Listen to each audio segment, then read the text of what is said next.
Hey everyone, Mo here, and before the video begins, I just want to let you guys know that my schedule has opened up for me to do coaching again.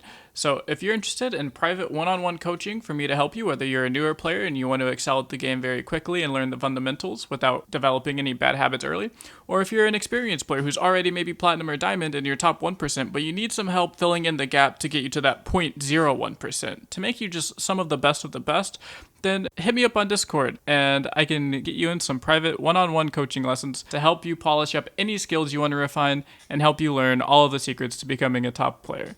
That's it. I hope you enjoy the video. Hey everybody, Mo here, and in this video I'm going to be bringing you guys a deck guide for dummies video on the Zed LuLu Elusives deck that I played in my lineup to win the North American Seasonal Rise of the Underworlds Championship.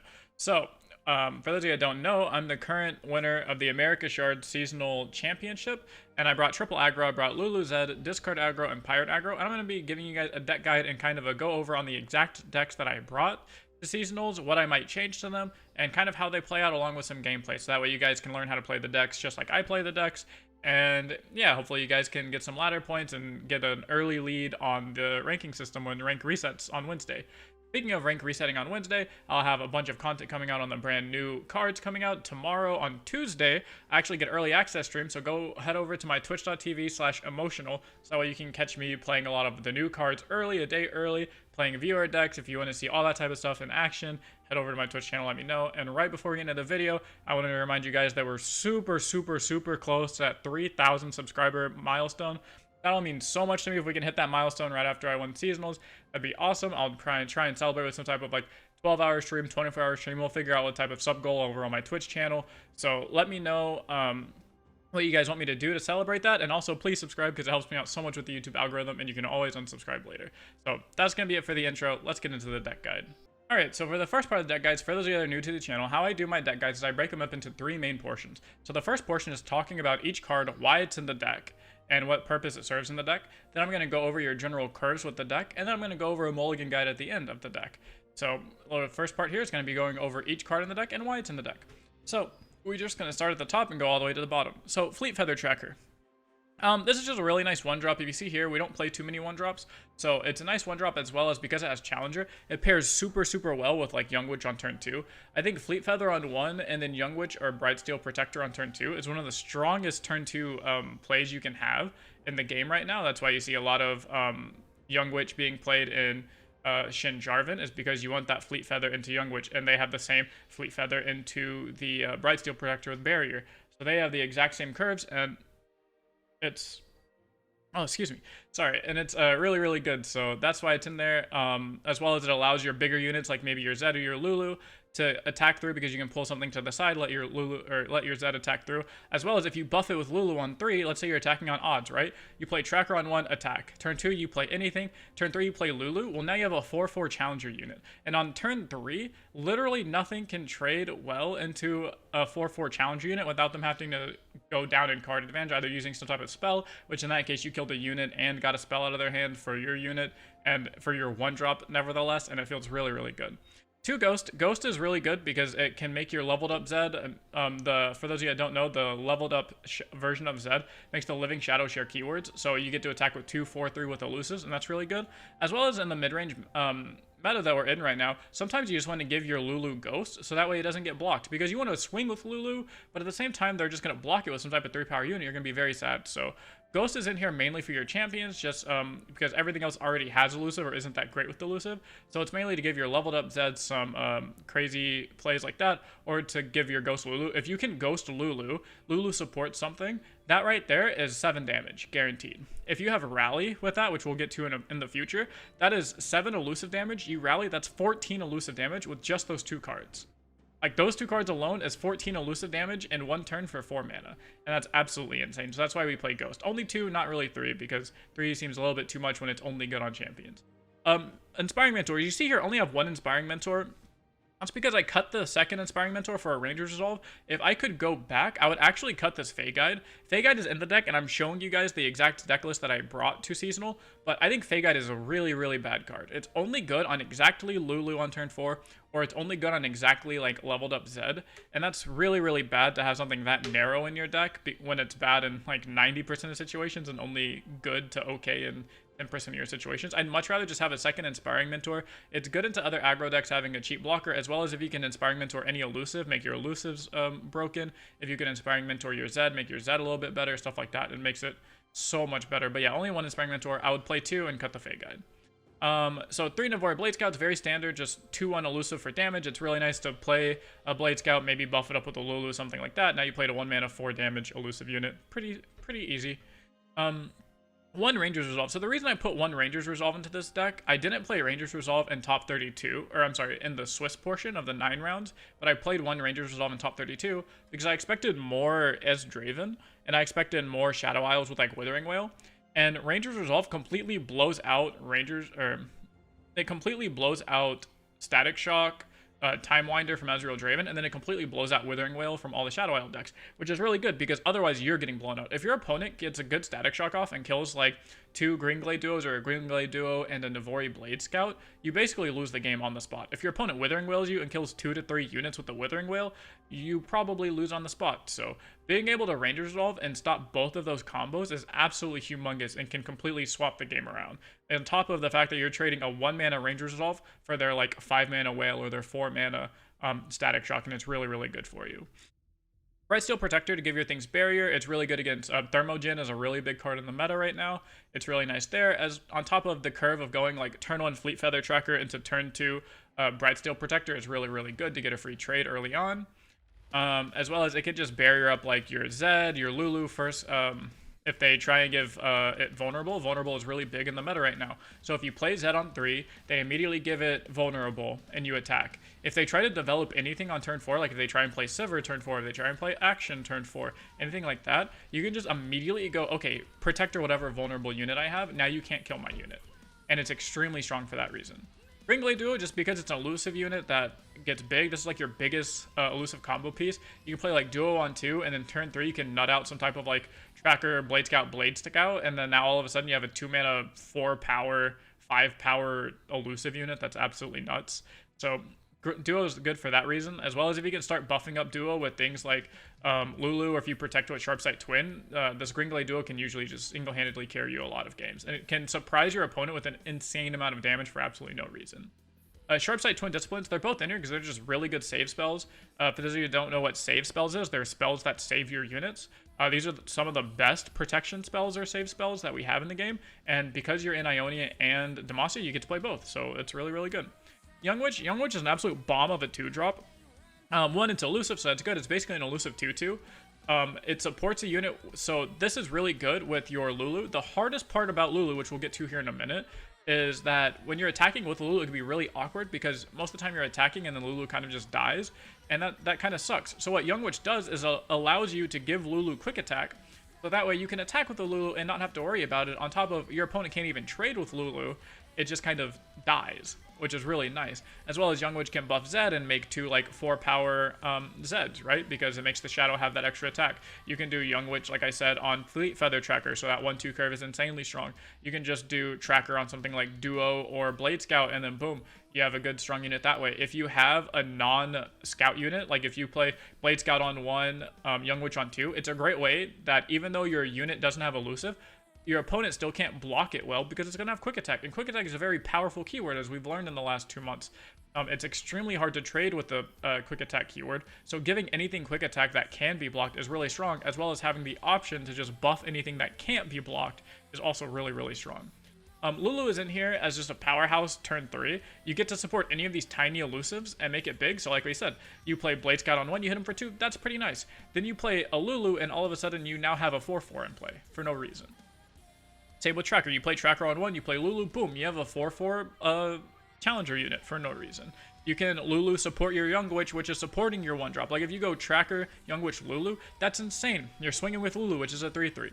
You're swinging with Young Witch, which is now a 4/4 because you're buffing it from LuLu. And then Young Witch buffs the Fleet Feather Tracker, and now you have a 3/1 quick attack challenger unit. So if they do have something that can block LuLu, you just pull it to the side with your 3-attack quick attack challenger unit, and it just gets a free kill, and it's absolutely nuts. So this entire deck just synergizes beautifully together, and it's really it's just like a well-oiled machine when it all starts carving out and working well together. Relentless Pursuit and Golden Ages do the exact same thing. These are your cheat cards. So every tier 1 deck in the meta right now has a very strong base, power level, but then on top of the really strong base power level, why the decks are going to be tier 1 are because they have something that pushes it over the edge. Like, they'll have a couple of cards or a couple of combos that just makes the deck absolutely broken. For instance, in Sivir Auction Ionia, that's going to be your Flurry of the Fist on a Ruin Runner. That's kind of broken. In Sivir Auction Demacia, it's going to be the Rallies, just like with this deck. So you get to attack multiple times with Sivir and Ruin Runner, and that's broken. With Discard Aggro, it's going to be your Jinx Rockets and your constant refill of the hand. That's pretty broken. In Draven Ezreal, you have Tri-Beam. That's pretty broken. All of those cards are very strong on their own, but then when you draw those broken cards, you start doing not fair things, and that's why you end up winning a bunch of games, or what we call stealing wins, or getting, like, oops, I won the game. That's what the Relentless Pursuit in Golden Age just does for you, is it basically just says, oops, I won the game. And Shadow Assassin is just a 3-mana elusive unit, so it's an elusive 2-1, that's really nice, but it also draws you a card. So it refills itself, so you don't go down in card advantage, which is really good, and then it just draws you into more gas. Sometimes you can Shadow Assassin draw into a rally, just rally and kill your opponent, and that's really, really nice. And then, of course, Zed here is great with all the buffs. Zed is just a really good, strong unit when you can protect him well. The biggest downside or problem to Zed most of the time is he has 2 HP, so he dies. Well, if you pair, like, LuLu on 3, Zed on 4, yes, you only give Zed +1 attack, but the bigger thing is you give Zed +2 HP, and it's really, really hard to kill a 4 HP Zed. As well as, because we're in Ionia and we're in this Demacia region, not only do we have Twin Disciplines to save our Zed, but we have Sharp Sight, which is a really cheap way to keep the Zed alive, which is really, really good. On top of it, buffs the Zed power as well, so if you preemptively Sharp Sight on your Zed to swing, you now get 2 5/4s attacking your opponent, which is absolutely nuts. So Fey Guide, like I said, is in here specifically for the Zed and Lulu. It's basically a third ghost, but I'm not a fan of it. If I could go back, I would change Fey Guide for just a second mentor. I think having a second mentor, another 1-drop / way to buff your units and your Zed is going to be a lot more powerful than playing a third ghost. Honestly, I would rather just play a third ghost over a Fey Guide anyways, because a 4-mana, like 4 unit mana is super, super awkward to play. So that's the purpose behind why every card is in that deck. Next, we're just going to go over general curves, what to look for, and then we're going to go over a quick mulligan guide against each archetype. All right, so as far as the curves go, so general curves is very simple in this deck. You have the Fleet Feather Tracker on 1, then you have Young Witch or Brightsteel Protector on 2, and you have Lulu on 3. That is a very standard curve where you go play my 2-1 on 1. If your opponent has a 1-drop, cool, you just pass here. You almost never offer a trade with the 1-drop unless it's exactly like Sparring Student.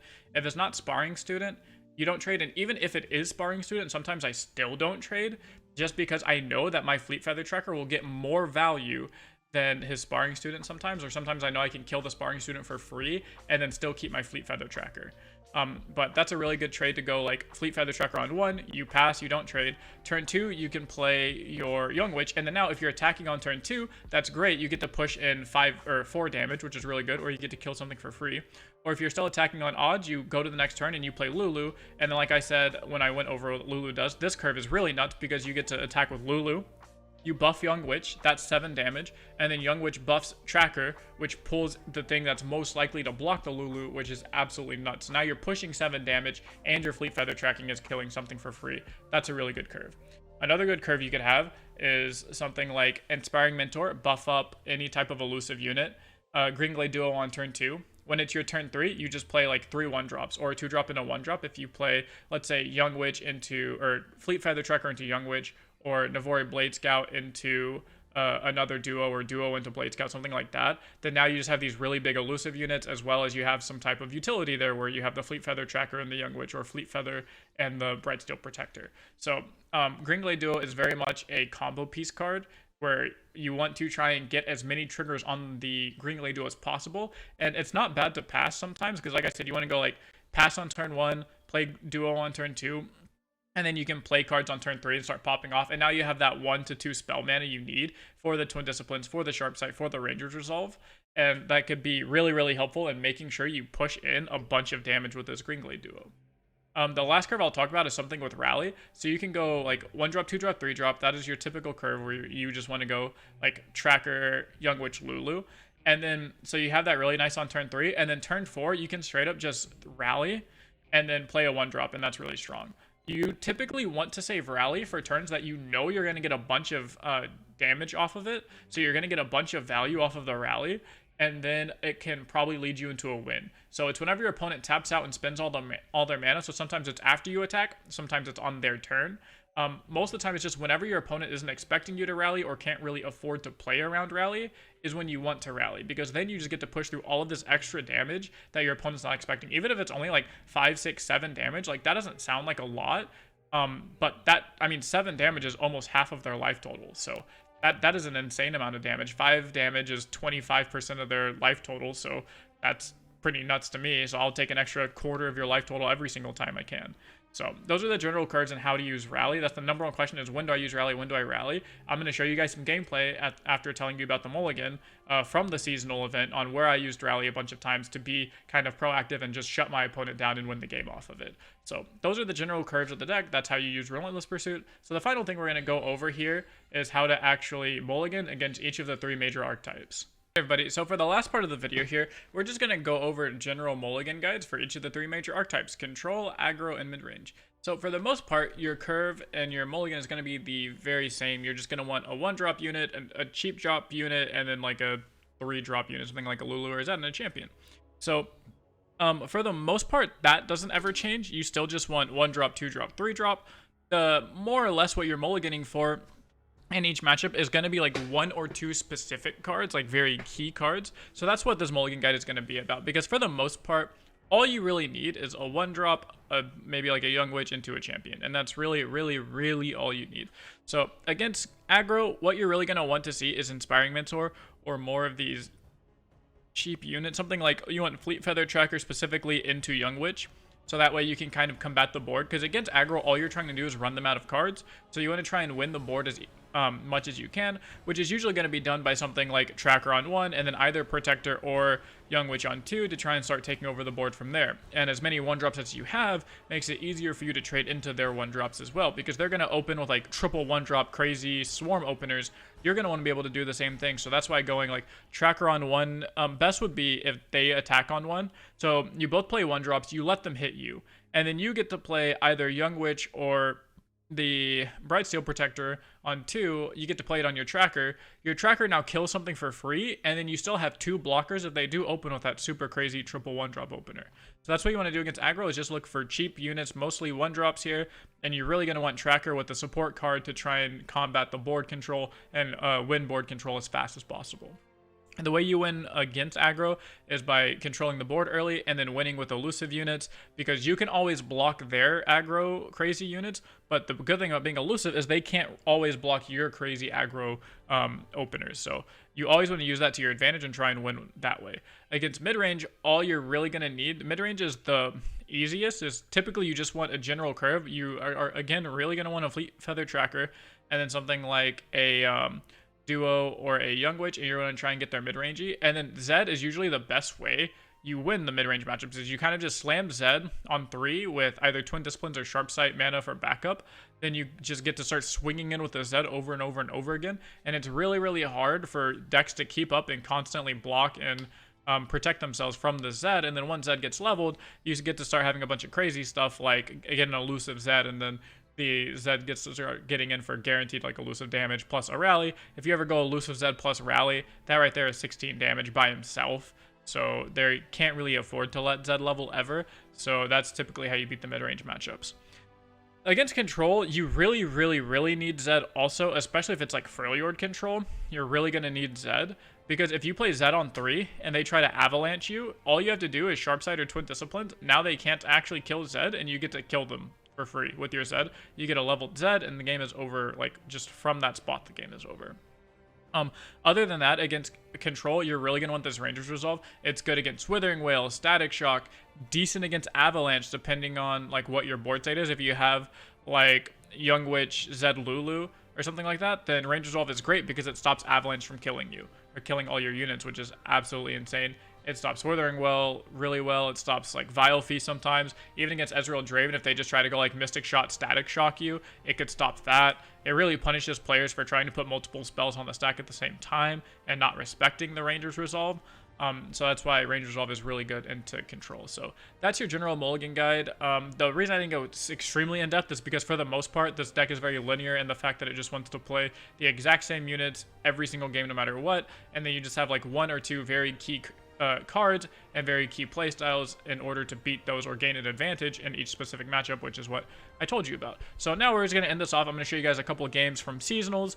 There's not going to be any audio to it because I listened to a lot of Juice WRLD when I was playing Seasonals, and when I say listen to a lot of Juice WRLD, I mean I just exclusively listened to Juice WRLD when I played during Seasonals. So I'm just going to play some of the Riot Creator playlist over top of it. So don't worry if you can't hear me or anything like that. It's not bugged. It's not on your end. It's on my end because I'm not going to have audio from the VOD, and I'm not going to be able to play copyrighted music here on YouTube. So I hope you guys enjoyed the video. Hope you guys enjoyed the gameplay. Make sure to subscribe because we're really, really close to that 3,000 subscriber milestone, and I'll see you guys in the next video.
feet.